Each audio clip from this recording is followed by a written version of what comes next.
This time they found themselves on a long white shore with wavelets lapping and curling against it, and immediately before them was a cloud of whirling, swirling sand from which came a series of grunts. Then slowly the cloud settled, disclosing a large black and grey dolphin with a young one at her side. "Is that you, Amelia?" called Mary Poppins. The dolphin blew some sand from her nose and gave a start of surprise. "Well, of all people, it's Mary Poppins! You were just in time to share our sand bath. Nothing like a sand bath for cleansing the fins and the tail." "I had a bath this morning, thank you." "Well, what about those young ones, dear? Couldn't they do with a bit of scouring?" "They have no fins and tails," said Mary Poppins, much to the children's disappointment. They would have liked to roll in the sand. "Well, what on earth or sea are you doing here?" Amelia demanded briskly. "Oh, just going round the world, you know," Mary Poppins said airily, as though going round the world was a thing you did every day. "Well, it's a treat for Froggy and me, isn't it, Froggy?" Amelia butted him with her nose, and the young dolphin gave a friendly squeak. "I call him Froggy because he so often strays away, just like the frog that would a wooing go, whether his mother would let him or no. Don't you, Froggy?" Her answer was another squeak. "Well, now for a meal. What would you like?" Amelia grinned at Jane and Michael, displaying a splendid array of teeth. "There's cockles and mussels, alive, oh, and the seaweed here is excellent." "Thank you kindly, I'm sure, Amelia, but we have to be home in half a minute." Mary Poppins laid a firm hand on the handle of the perambulator. Amelia was clearly disappointed. "Whatever kind of visit is that? Hello and goodbye in the same breath. Next time you must stay for tea, and we'll all sit together on a rock and sing a song to the moon. Eh, Froggy?" Froggy squeaked.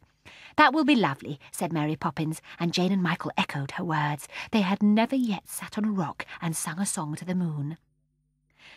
"Well, au revoir, one and all. By the way, Mary, my dear, were you going to take that herring with you?" Amelia greedily eyed the fish, which, fearing the worst was about to happen, made itself as limp as it could in Mary Poppins's hand. "No, I'm planning to throw it back to the sea," the herring gasped with relief.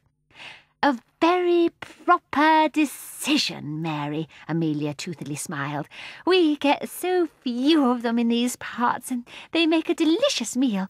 Why don't we race for it, Froggy and me? When you say go, we'll start swimming and see who gets it first." Mary Poppins held the fish aloft. "Ready, steady, go!" she cried. And as if it were bird rather than fish, the herring swooped up and splashed into the sea. The dolphins were after it in a second, two dark, striving shapes rippling through the water. Jane and Michael could hardly breathe. Which would win the prize, or would the prize escape? "Froggy, Froggy, Froggy!" yelled Michael. If the herring had to be caught and eaten, he wanted Froggy to win. "Froggy!" The wind and the sea both cried the name, but Michael's voice was the stronger. "What do you think you're doing, Michael?" Mary Poppins sounded ferocious. He glanced at her for a moment and turned again to the sea. But the sea was not there. Nothing but a neat green lawn. Jane agog beside him, the twins in the perambulator, and Mary Poppins pushing it in the middle of the park. "Jumping up and down and shouting, making a nuisance of yourself. One would think you'd done enough for one day. Step along at once, please." "Round the world and back in a minute. What a wonderful box," said Jane. "It's a compass, not a box, and it's mine," said Michael. "I found it. Give it to me." "My compass, thank you," said Mary Poppins as she slipped it into her pocket. He looked as if he would like to kill her, but he shrugged his shoulders and stalked off, taking no notice of anyone. The burning weight still hung heavily within him. After the adventure with the compass, it seemed to grow worse, and towards the evening he grew naughtier and naughtier. He pinched the twins when Mary Poppins was not looking, and when they cried, he said in a falsely kind voice, "Why, darlings, what is the matter?" But Mary Poppins was not deceived by it. "You've got something coming to you," she said significantly, but the burning thing inside him would not let him care. He just shrugged his shoulders and pulled Jane's hair, and after that he went to the supper table and upset his bread and milk. "And that," said Mary Poppins, "is the end. Such deliberate naughtiness I never saw in all my born days. I never did, and that's a fact. Off you go. Straight into bed with you, and not another word." He had never seen her look so terrible. But still, he didn't care. He went into the night nursery and undressed. No, he didn't care. He was bad, and if they didn't look out, he'd be worse. He didn't care. He hated everybody. If they weren't careful, he would run away and join a circus.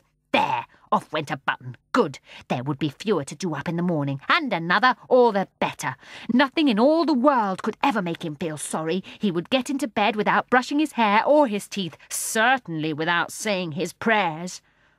He was just about to get into bed, and indeed had one foot already in it, when he noticed the compass lying on top of the chest of drawers.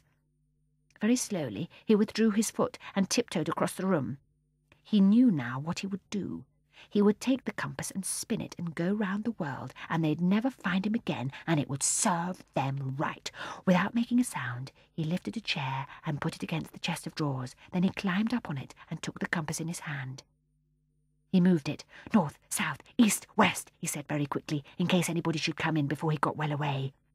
A noise behind the chair startled him, and he turned round guiltily, expecting to see Mary Poppins. But instead, there were 4 gigantic figures bearing down upon him. The bear with his fangs showing, the macaw fiercely flapping his wings, the panda with his fur on end, the dolphin thrusting out her snout.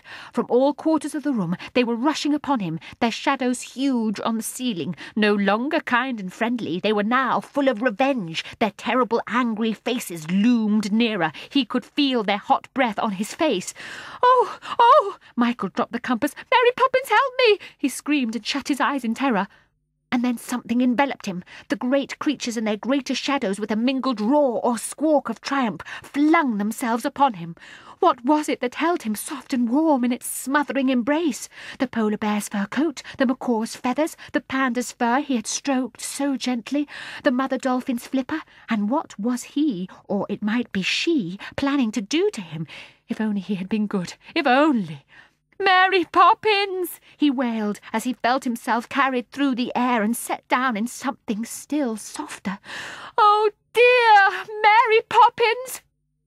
All right, I'm not deaf, I'm thankful to say. No need to shout," he heard her saying calmly. He opened one eye. He could see no sign of the 4 gigantic figures of the compass. He opened the other eye to make sure. No, not a glint of any of them. He sat up. He looked round the room. There was nothing there. Then he discovered that the soft thing that was round him was his own blanket, and the soft thing he was lying on was his own bed. And oh, the heavy burning thing that had been inside him all day had melted and disappeared. He felt peaceful and happy, and as if he would like to give everybody he knew a birthday present. What happened?"